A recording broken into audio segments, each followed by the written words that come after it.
this Christmas. I feel you, babe. I can feel the presence all around me. If love was made of water, I'd be drowning. I'm grateful that I'm here and that you found me. The way you showing love is astounding. Keep this moment, hit record with the repeat on it. Keep it on, gotta keep it flowing. It's silent, but the love's outspoken. Yeah, the love's potent. Never wanna leave. So good that it's hard to believe. Moments like this got me feeling right. I can feel the sun even in the night. 'Cause I am surrounded by all the people I love. There's no reason to cry, 'cause I know that you will hold us. Oh, I feel you this Christmas. What's good, YouTube? Welcome back to the channel. It's your boy Zavier in the building, man. You already know what time it is. And it's your girl Nikkida. So today we have an interesting video for you guys. So as you guys seen in the title, ask your partner these questions before getting married. So as you guys know, and if you guys don't know, if you guys are new here, we just recently had our first child, our boy. 5 months old. 5 months old. He's actually 6 months. 6 months. 6 months old. And you know, when it comes to relationships, you know, marriage, a lot of people are under the misconception that, you know, being in love is enough to get married, right? And some people think that having a child before marriage is enough To hold a relationship. is enough to hold a relationship. So we're kind of here to, and I mean, you guys can answer these questions as well with your partner. We're here to kind of pretty much go through these questions about marriage and see if getting married makes sense for us. Yeah. Are we ready for marriage? Are we ready for marriage? Do our goals and religions align with each other? Our parenting styles? Because these are things that we've shined a little light on some of these topics, but we haven't really gone in depth. We haven't spent enough time to really sit down and ask each other these tough questions. Clear the elephant in the room. I know we do have a child together, of course, and Yeah. you'll probably do this before having a child, making sure that, you know, marriage should always come first if you can before this. But that doesn't mean that A kid can't be on the way. You know what I'm saying? Like, the truth is, we didn't plan to have our child. God had a plan, but we didn't know his plan. All right, so with that being said, we're gonna jump into these questions. Pretty much how we're gonna do it is we're gonna each take turns answering, because I feel like both answers are important. In the Bible, it says, you know, two together become one. So I feel like it's important for us to both listen to what each of us have to say in terms of how we answer the question. Yeah. So with that being said, I'm actually gonna jump right into the first question. What do you love most about our relationship? That's a really good question. I feel like my favorite thing about our relationship is our friendship. I feel like we are literally best friends. We started as best friends before we dated, and we just continue to maintain that friendship within our relationship. We laugh together. When something's wrong, I'm not running to like my girl or my best friend to be like, girl, guess what happened? Or Yeah. you're like, you know, like we go to each other because literally like you're my best friend, and like vice versa. So I think that's what I enjoy the most.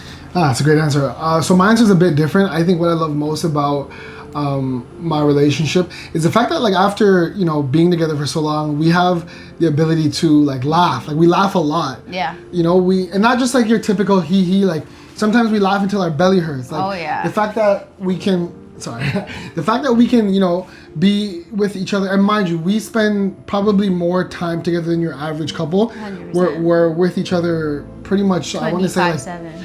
20, yeah, like literally, we're with each other all day, every day. Yeah. Aside from when I go to the gym or you go to the gym or whatever. But, you know, I think I love the fact that after being with somebody for so long, we still laugh. Because I hear stories about, you know, other relationships, and like they can't stand each other. They can't even, it's like, oh, like people would say, like, if I'm with my partner for more than 12 hours, like I'll end up like pulling my hair out. That's crazy. That to us, we don't understand that. Like, Because this is what we know. yeah, it's always been like this. It's always been like this. Yeah. So I guess that's a great first answer. Yeah. All right, question number 2. What are your long-term life goals, and how do you see me fitting into them? Good question. So there's a few long-term life goals that I have. One is having a unionship, a good family, a good household, So of course you fit into that, being the father of my child and my future children.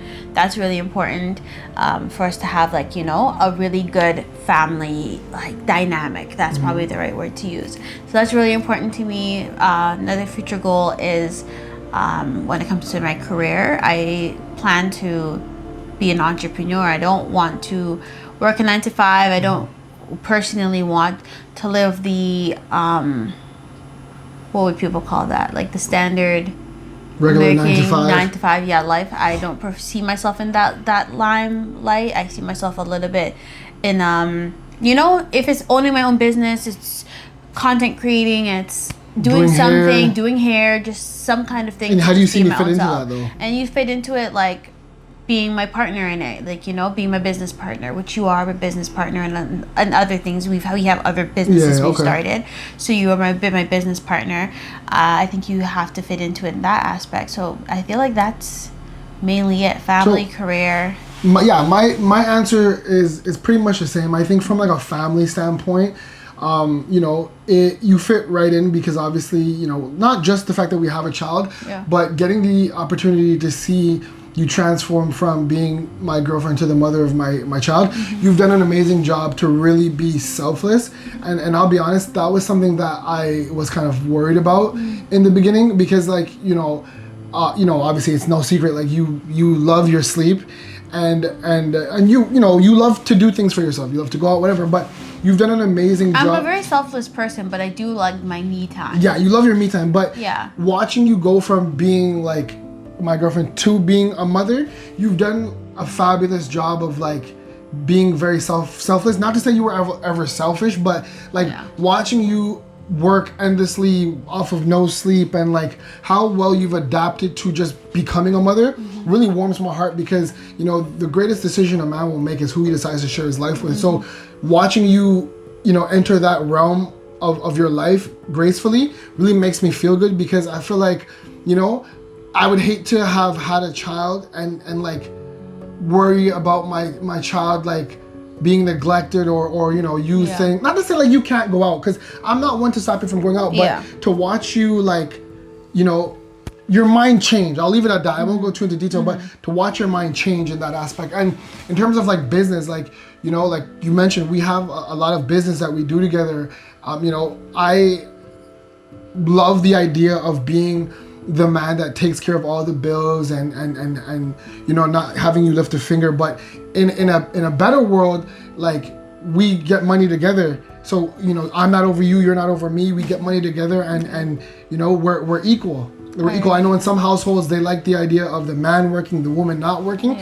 You know, as much as I would love that to be the case, I love more, honestly, I love more that we get money together, because at the end of the day, if there was ever a reason where I can't be present or you can't be present for God knows whatever reason, I don't want my child to ever feel like he's without. I tell you all the time, I take a lot of pride in trying to learn to cook and do things, because I never want Zion to grow up in a world where, you know, he feels like he's missing something because of the lack of, or let's say, for example, God forbid something were to happen, die, or whatever the case is, I would never want my son to feel like a part of him was missing. Of course, there will be things that as a man I cannot do because you're a mother, but you know, I feel like you fit right in that aspect. So that's pretty much my answer. Yeah, sorry. Question number 3. What does religion, spirituality, or personal values play in your life? I have a really great answer for this, by the way, but I'll let you go first. Yeah. So I feel like religion and spirituality play a pretty big part in my life. I almost wanted to say like the top, which it should be the top. You know what, I'm gonna give it the top. It's the most important thing to me. Like, I feel like being a Christian, I mean, I know I'm not baptized, or I'm not like, you know, of course, that's fine. But I follow Christ to a degree. Christianity. I think it's very important that I find a partner, and I have a partner that believes in the same faith as me, and that we can raise our child in the same faith, and then that also will help us be on the same page when it comes to a lot of things, like how we raise our child and our morals and everything else, you know what I mean? So I think that's really important. Spiritually, very important as well. I am a very spiritual person. I sometimes want to say I might be a little more spiritual than religious. I don't know. But I just feel like spiritually there's a lot of things that I believe in and that I go by, and I think it's very important to have a partner that believes in that. For example, me believing the words that you speak are very powerful, especially over your children and those that you have authority over. The words that your parents speak over you as your authority really, can impact your life.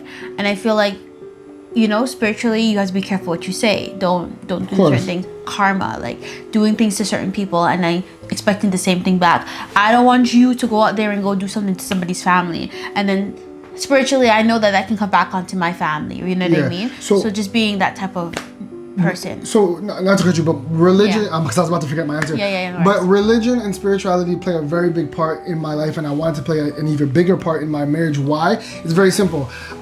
I don't want my girl to love me. I want my girl or my wife to love God more than she loves me. Why? Because in the event that I'm ever absent, like she has religion to follow. She's not worried about looking over her shoulder because of me, but because she knows that her God's watching. And simply for my child, if I'm not ever there to teach my child the ways of life, who not better to teach my child than God, than the Bible, than religion? You know what I'm saying? If my child could get deep into religion and follow the word of God, I know that, there are certain things I don't even have to teach them. They'll be taught by simply following the word of God. So, just using God and religion as like a form of teach. Obviously, I'm not super adamant about being to the T, but just having it as your foundation, using, religion and Christianity as your religion, just to, always remember that, like, your own self morals and values. That's simply what it is for me. It's nothing more, nothing less. Just using it as a guide and as a teacher in the event that, one is absent, but not even in the event that one's absent, but as in your household. You know what I mean? Because, like, for example, quick example, like, my household, like, my parents raised me in the church, so there's certain things that I wouldn't do, not even if my parents weren't alive or whatever. Like, there's just certain things I wouldn't do because of the way I was raised.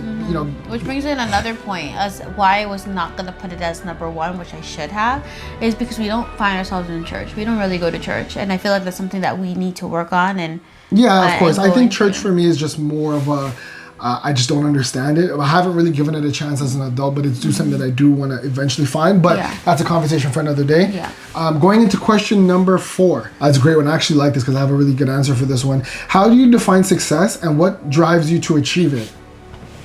Oh, say it one more time. Sorry, I kind of zoned out. How do you define success and what drives you to achieve it? Ooh, honestly, how do I define success? If you want, I can answer first. Yeah, go ahead. So success for me is very interesting. I know right off the bat when you think of the word success, a lot of people relate success right away to a dollar amount or just finances. I believe finances are extremely important in any relationship, but I feel like success for me looks like, and how do I define it? It starts with your marriage. How communicative are you? I don't know the word, but communicative or communicate. How well do you communicate in your relationship, right? How well do you understand one another? Because I feel like with those things as like a foundation in a relationship, those things help you to be successful, right? I feel like success isn't just it's not about money. It's not only about money. It's more about like your relationship. How well do you guys understand each other? How well do you guys respect each other? I feel like those things kind of fall into the category of how I define success for myself. And then obviously you have the whole part of like, chasing a dream, a goal to, take care of your family, stuff like that. But simply I define success as not just a dollar amount, but more as like, how well do you understand your partner and how well do you guys respect each other and things of that nature. So it's very simple for me.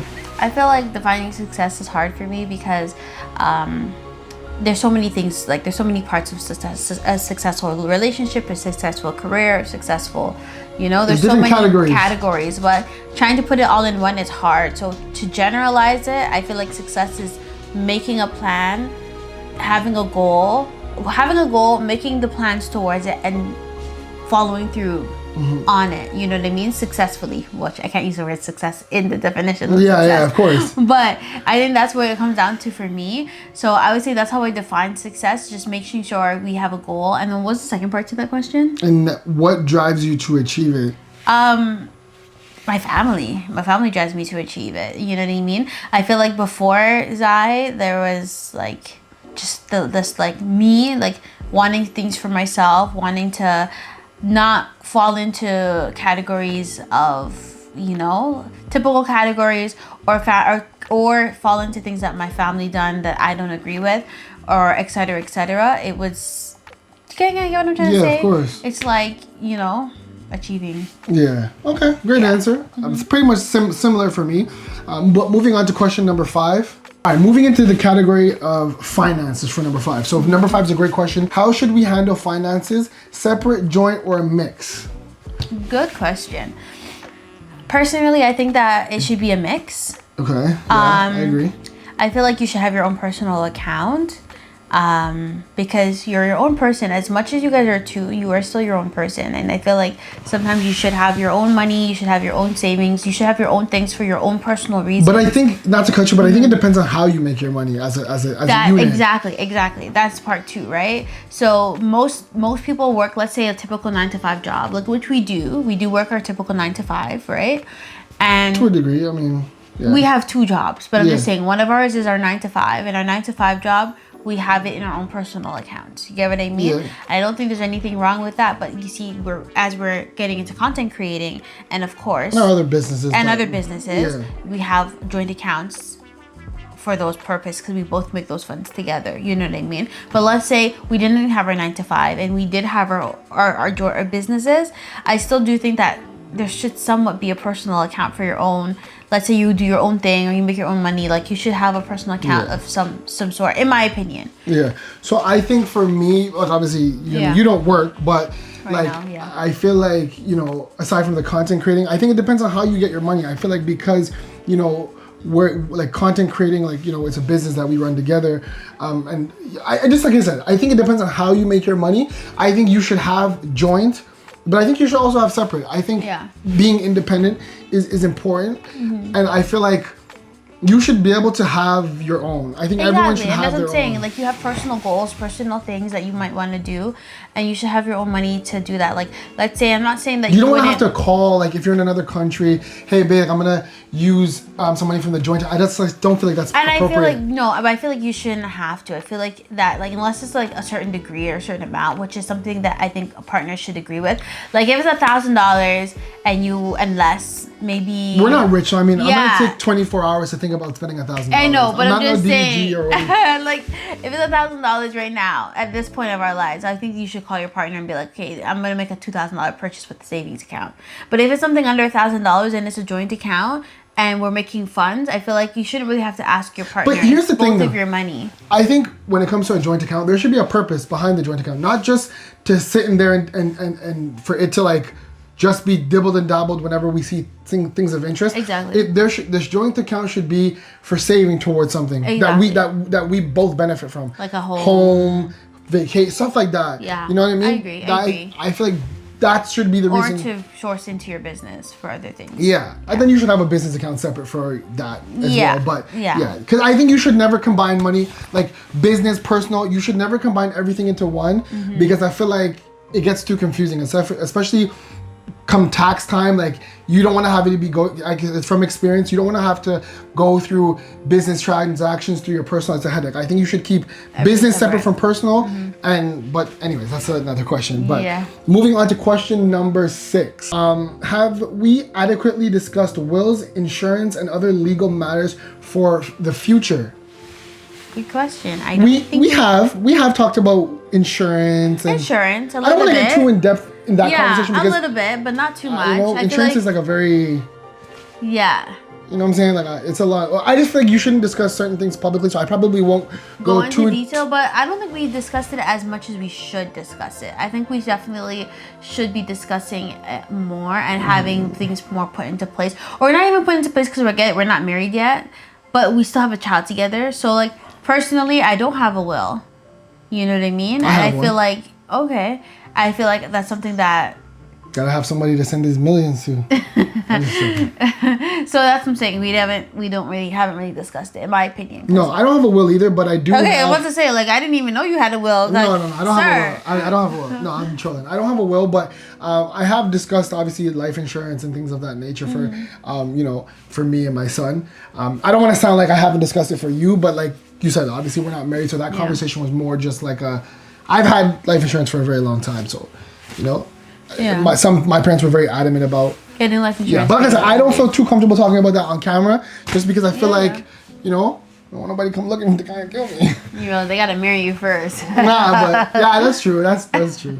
So question number 7, we're moving into the topic of family and children. So number 7 is, do you want more children? Okay. And if so, how many? Good question. So, right now, I do want more children, but I do feel like that would have to come with a little bit of a spacing of time. I don't want children again right now. I do want to enjoy my child as he's young and enjoy having that one child for a little bit before we go into another one. I do want to have a home, be married, and other things before we look into having a second child. I feel like we both are still growing into learning how to be parents, and until we can maybe grow a little bit more into that, maybe we can look into having another one. But as far as how many, that's kind of up in the air. I think that goes based off of how much my original answer was 4, but I feel like that goes based off of how we continue to parent, how we can handle parenting. That will go based off of, I'm not just gonna be selfish and be like, I want 4 kids, so I'm gonna push out 4 kids. If we can't handle one, or we can't get to 2 and we're struggling, or we're not having time for ourselves and finding me and you time, and it's becoming too much, we stop. You know what I mean? But originally it's 4. Okay, so my answer was the same, 4 as well, but I feel like I'm not so keened into waiting. I will, of course, wait if that's something that we agree on, because obviously, like, you don't want to do too much too quickly, because I know it could be a lot. But I kind of want my kids to be close in age for the sake of, like, me. Like, I grew up with like kind of close in age with my brother, so I kind of like that aspect. But it's not just about me and my wants and needs, right? It's about both of us and how it'll align with our goals as well. So I think I'm kind of right there with you in terms of your answer. Yeah. Very, very similar in that aspect. Moving on to question number 8, we're still in the category of family and children. It's, how do you envision parenting and discipline? Ooh, good question. Okay, so I don't believe, I feel like I'm a person that believes in balance. Okay. I feel like everything needs to be a balance. I don't fully agree with gentle parenting, but I also do not fully agree with, like, hardcore, like, belt to ass, like, all that. Like, I'm not really into that either. I personally wasn't really beaten as a child. I maybe got a little 1-2 smacks, like a little on the butt for, like, doing something silly or whatever the situation is. It's crazy. But personally, and I think I grew up perfectly fine. I didn't grow up spoiled. I didn't disrespect. I never disrespected my yeah, obviously, mainly haven't disrespected my parents or ever like completely like went out the way with my parents. You haven't done anything that any other kid hasn't. And I've done a lot less. I feel like a lot of kids even gone a lot farther than I have ever gone with my parents. Okay.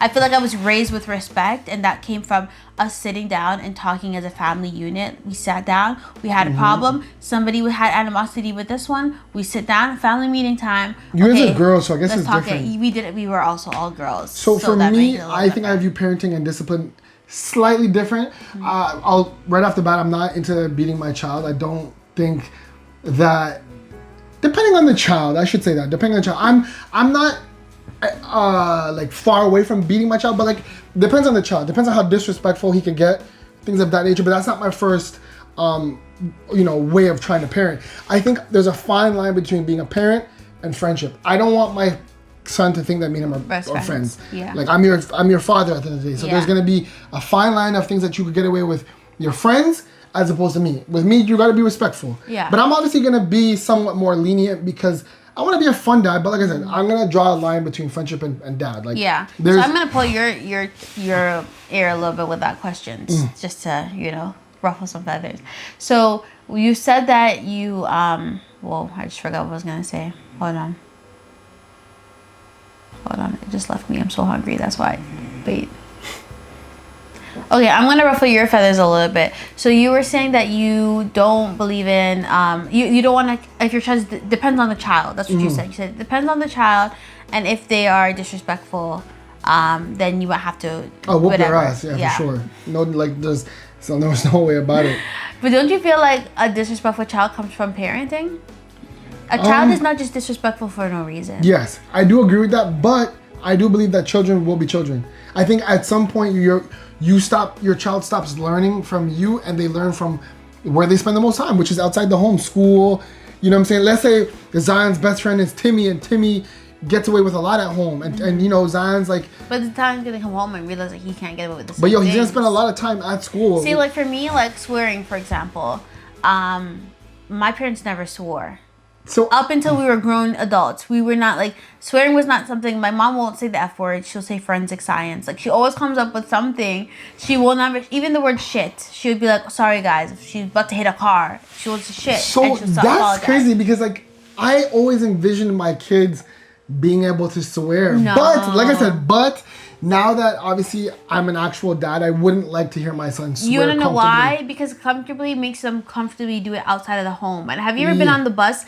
Even as when I was a kid, I would be on the bus and I hear like these kids, yo, F that, yo, blah, blah, blah, on the bus. I think it's so tacky. Because like I said, going into the, back to my other point, like parent and friends, like there has to be a fine line. I don't want my son to think that like I'm his friend and you could just, F you, or just like, there has to. But I feel like that comes from the household. Like me, I didn't grow up hearing swearing in my household. So I was very... I heard it. I was very timid to even swear for a long time. You might hear me say a little 1-2 curse words, but even you know me, I don't swear like that. Like, but it's not my thing. I think that comes from my parenting and how my son's supposed to know, say, yo, me a big man, so you as my dad would say, yeah, me's a big man, brother. You should know the difference between you being a pitney and me being the father. You're not supposed to do certain things. So, you know what I'm saying? My whole goal is to kind of hope that my son understands there's a difference. Yeah. I'm the father, you're the son, but at the same time, lead by example. You're not going to see me eat an apple and eventually my son's going to get curious enough to want to eat the same apple. Exactly. So, you know what I'm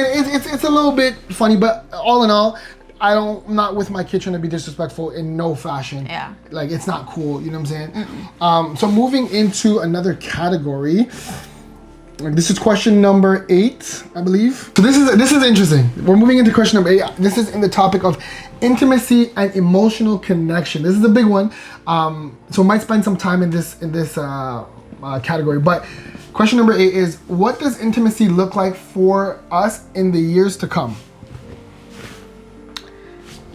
I think in the years to come, intimacy looks a lot stronger than it currently is. I feel like with a child, it has become, it's consuming. A child is time consuming. And I feel like as he gets older and we have more time to ourselves and everything else, it should increase. And I feel like us having a child does give us a little bit more of a bond in a way. I'm not saying a child holds a relationship. Yeah, of course. But we have a bond. Like, I love you in a different way than I loved you before. And I would think that it would be vice versa, right? 100%. So I feel like that's something that has grown intimacy. Like, to an extent, it has, the love is stronger in a way when you become a family. And I feel like in the years to come, intimacy...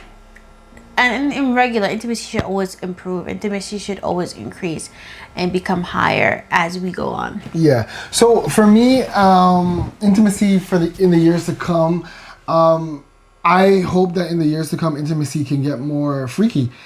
More freaky. I knew you were going to say I was going to be nasty. No, not even to be funny or anything, but no, I get it. Like I said, this for me is very deep because, listen, if you commit to somebody the rest of your life, right, however the side God allows me to live, the rest of my life, I don't want the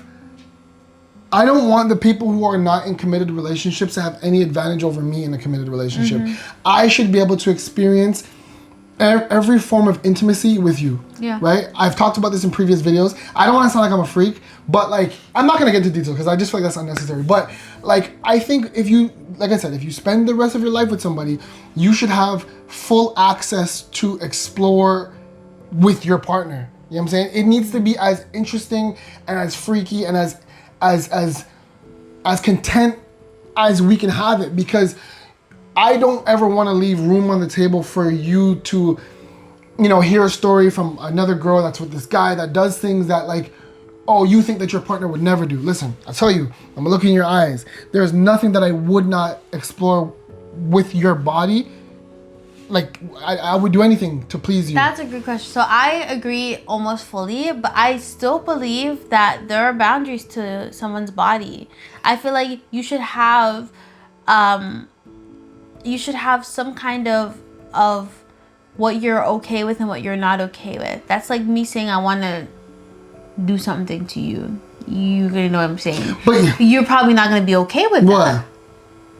that. PG. Like, imagine I said I wanted to. Okay.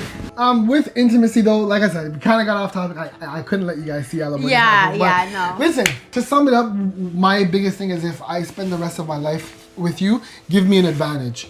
Give me an advantage, and listen, have your boundaries, but be willing to explore. Yeah, I agree. Listen, I cannot like I cannot like something, but we can find an alternative. You feel me? An alternative to make it where you somewhat, guess I never want, for me specifically, I never want there to be a time where you want to explore something and I'm not willing to, and you feel as if like, damn, like you know, if I was single, I could like maybe find somebody that was willing. I want you to know that in your home, that you're a safe space to express any type of level of intimacy that you want. The only thing that I probably would never do under any circumstances is a threesome.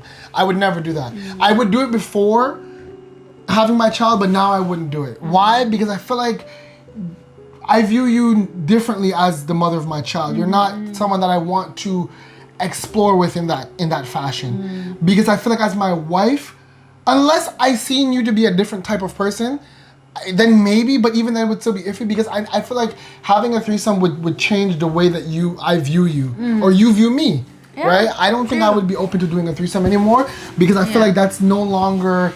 Keyword anymore, meaning we've never done it, so don't think he's trying to, let's just... No, but we were open to the conversation before, but now I don't think I would ever entertain it, because I don't think that it is something that I would ever want to have. I don't want you to be in the back of your mind thinking, you know, or whatever, but if under certain circumstances, the only way that I would allow it is if like I wasn't doing anything with either, or like, not to say either, but me and, listen, let me just clear the straight talks. I would never have a threesome with two guys and my girl. That's one fire up on that whole conversation. I'm not trying to be funny, but like, listen, like, I don't, because I know some people are like thinking like threesome, they're not sure. I'm just gonna let you guys know, as a bad man, I would never make the next cocky touch my girl. You see me? I don't play that under no type of talk. Alright guys, I think we're gonna have to change this conversation. No, but I'm just, listen, I'm being transparent. I get it. If it was like you and another girl, we were just pleasing you on a special occasion, a little bit older, Zion's a little bit older. At that time, maybe, but that would be like the furthest I would ever do it. It's just to please you if you were into that. But that's it though. But yeah, interesting answer. Listen, it's taking a little turn. Woo, guys, next question. Next question. Question number 9. I think I'm only gonna do 10. If you guys want to see a part 2, would be more, because there's a lot of questions. But number 10 or 9, sorry. How can we keep the spark alive in our relationship? Ooh, keeping the spark alive. I feel like there's a lot of things that need to be put into place to keep the spark alive.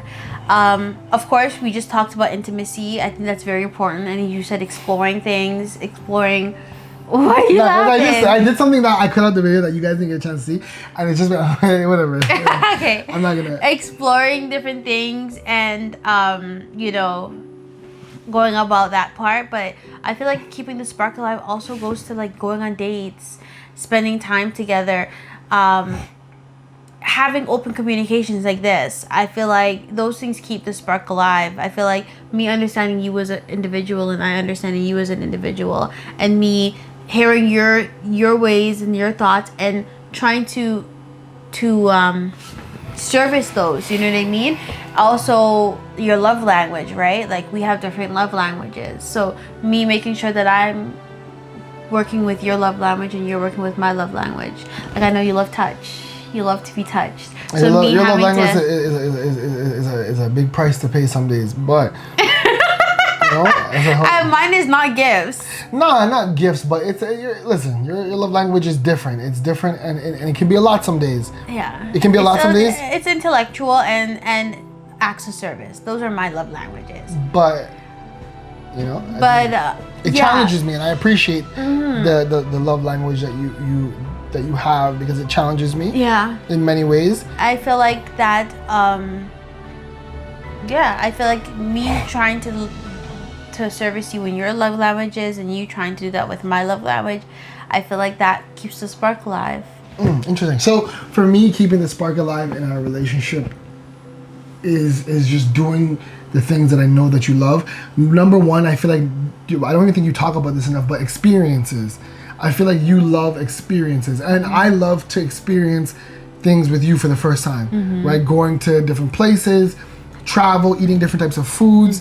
I know that, you know, we love to try different culture foods, you know, different activities, you know, challenging ourselves to, you know, do different things, learn different things together. Yeah. Whether, you know what I'm saying? So I feel like keeping the spark alive comes down to us just simply always challenging each other in a healthy way. Yeah. You know, challenging each other in a healthy way that allows us to express each love language in a healtty way. Yeah. You know what I mean?